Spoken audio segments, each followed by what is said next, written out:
Chairman, I yield back. The gentleman yields back. Gentlemen, the chair now recognizes Mr. Peters for 5 minutes. Thank you, Mr. Chairman. Thanks to the witnesses for being here. Ms. Evans, well, first of all, I appreciate we're in a non-classified situation, so you'll obviously tell me if you can't answer my questions. But do you know how many cyber attacks the electric grid sustains on a regular day, average day? So DOE continuously monitors across multiple things. So it depends on how we talk about a cyber attack. And so we are in constant communications with the ISACs, and we constantly monitor what is happening in the state of the sector as a whole. So beyond that, I'm happy to come back in a more appropriate setting to give you more details if you'd like. Well, you didn't tell me a number. Do you know the number yourself? That's why I said it depends on how you define the attack. Yes, and how you and how you want to quantify. Are you able to determine how much of that activity is coming from state actors? So again, I would be happy to talk about that more, but yeah, the way that we are designing the systems. I'm not asking you to tell me if it's coming from. Are you able? Do you know whether it's coming from state actors? Is that something you don't want to answer here? I would like to answer that in a more appropriate setting.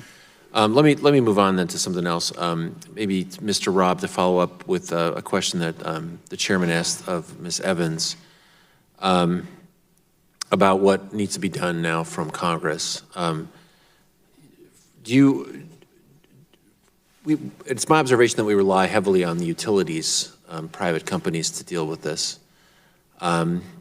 And when they came to speak to us last Congress, they suggested that the thing that they needed most to modernize the grid, not just related to security, but to modernize it, was research support from Congress, that they wanted to be sort of left to their own to be able to innovate, which I think is generally appropriate.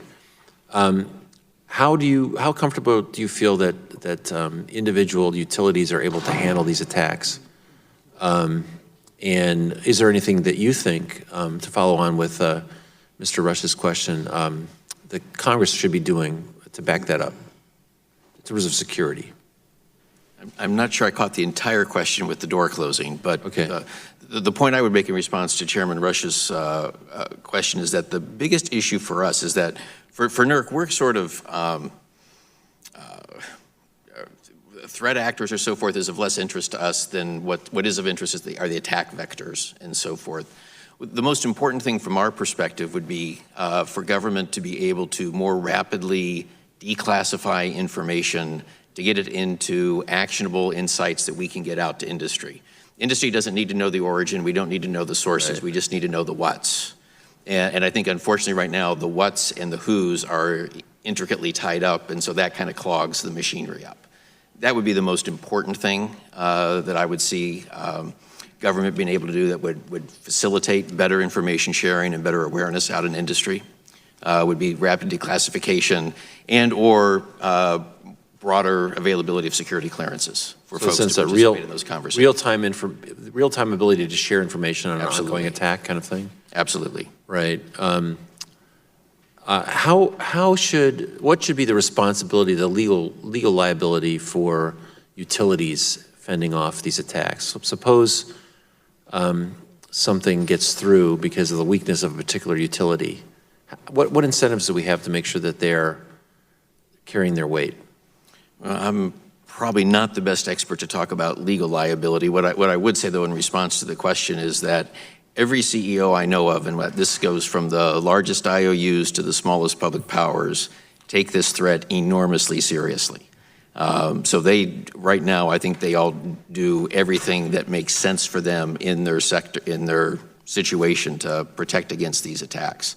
It's just my observation that unless, I appreciate that. I think that's probably something that every CEO wants to avoid. But unless there's a bottom line impact, sometimes it doesn't filter through the culture of the entire company. And I think I like the way that we rely on private innovators to deal with these problems. I think often they're better situated than the government. But on the other hand, we have to provide those incentives through the private industry to make sure that they do emphasize this as a business matter. And I guess my time's expired. We'll have to continue that conversation later. But thank you again for being here. Chair, thanks, gentlemen. The chair now recognizes the ranking member of the full committee, Mr. Walden, for 5 minutes. Thank you, Mr. Chairman. As you can see, Mr. Chairman, it's dangerous protecting the grid. I'm just saying. We all have to do our part. Mr. Robb, in addition to reports of Russian and Chinese cyber activities, you referenced news reports have indicated in recent weeks that Iran may threaten retaliation.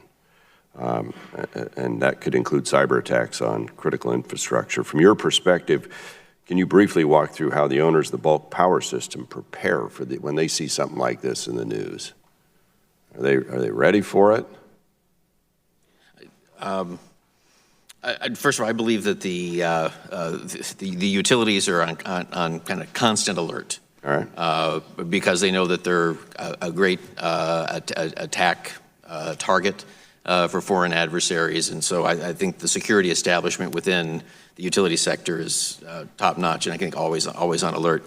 In the case of the situation surrounding Iran, as soon as we were made aware of the situation, we had an all-points bulletin that we put together in concert with DOE with an appropriate level of declassification of insight that we head out within 3 hours. All right. Right. Now, in recent months, the U.S. and its allies have been addressing security concerns about Chinese telecommunications technologies, such as Huawei. This raises questions about the use of similar equipment in the bulk power system. How are you all, and Mr. Robb and Ms. Evans, if you both could address this, how are you all addressing supply chain risks from this technology in the bulk power supply system? Ms. Evans. As you know, the administration has released several guidance and executive orders associated with supply chain risk management. The Department of Energy, the CSER program in particular, already had a program underway, which was dealing with it, which is our Cytrix program, which is cyber testing for resilience of industrial control systems. But it is really looking at the technology associated with what is in the energy grid. That really is looking at that. What is the supply chain risk? How are you doing that? We also have purchased a tool which we intend to deploy out to the sector as a whole so that they can then start looking at their own suppliers. And then on top of that, the last piece is that the department has announced an advanced manufacturing initiative, which is looking at things in the long range for all the innovative technologies, all the different things that are happening so that we can make sure that we're looking at that upfront as we are then manufacturing these technologies. So will that give purchasers of technology in the systems, will that give them, can you give them an assurance that what they're buying is certified safe? It is. As well as saying that equipment over there may not be? The idea of our program is to be able to go for it, which actually mirror the same type of approach that you've taken in the legislation, is a voluntary participation. So leveraging the capabilities of the labs and looking at the test beds, right. It is publishing and then us working in jointly with like the National Institute of Standards to do the widest distribution of that information so that you then become an informed consumer. So what you will then see is industry partners who are actively participating. For example, NIST has a very active cyber center of excellence that the energy sector and the industry partners are actively participating in. Yeah, so what I want to know is a simple consumer here, I realize that's not who's buying this equipment in the power grid, but will there be like a stamp of approval, URL, approval that this equipment meets the standards? You can rest assured it has no back doors, no chips that are That is what we hope to be able to identify jointly through the Advanced Manufacturing Institute. So do we have an outcome in mind?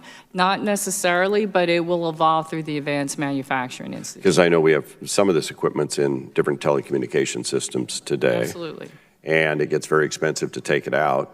And you don't want, buy the next piece of equipment to replace it, and then somebody says, oh, by the way, that's not good either. And so we want to avoid that. Mr. Robb, I've only got 30 seconds, but please take it. Sure. So on this last point, we think a supplier certification program is a very smart thing to do. The work that DOE is doing in this area is terrific. There's also some voluntary industry groups coming together to try to create a similar program. To your initial question around Huawei, ZTE, and the list of suspect companies, we are actually going to be issuing, well, first of all, we issued an all-points bulletin back in March in response to the Defense Authorization Act prohibitions around those suppliers, alerted industry to that fact. We gave them some time to get their head around where some of those technologies might be deployed in their systems. Next week, we'll be issuing what we call a level 2 NERC alert, which will require industry to inventory all the instances that they still have of those devices, communicate back to us their mitigation strategies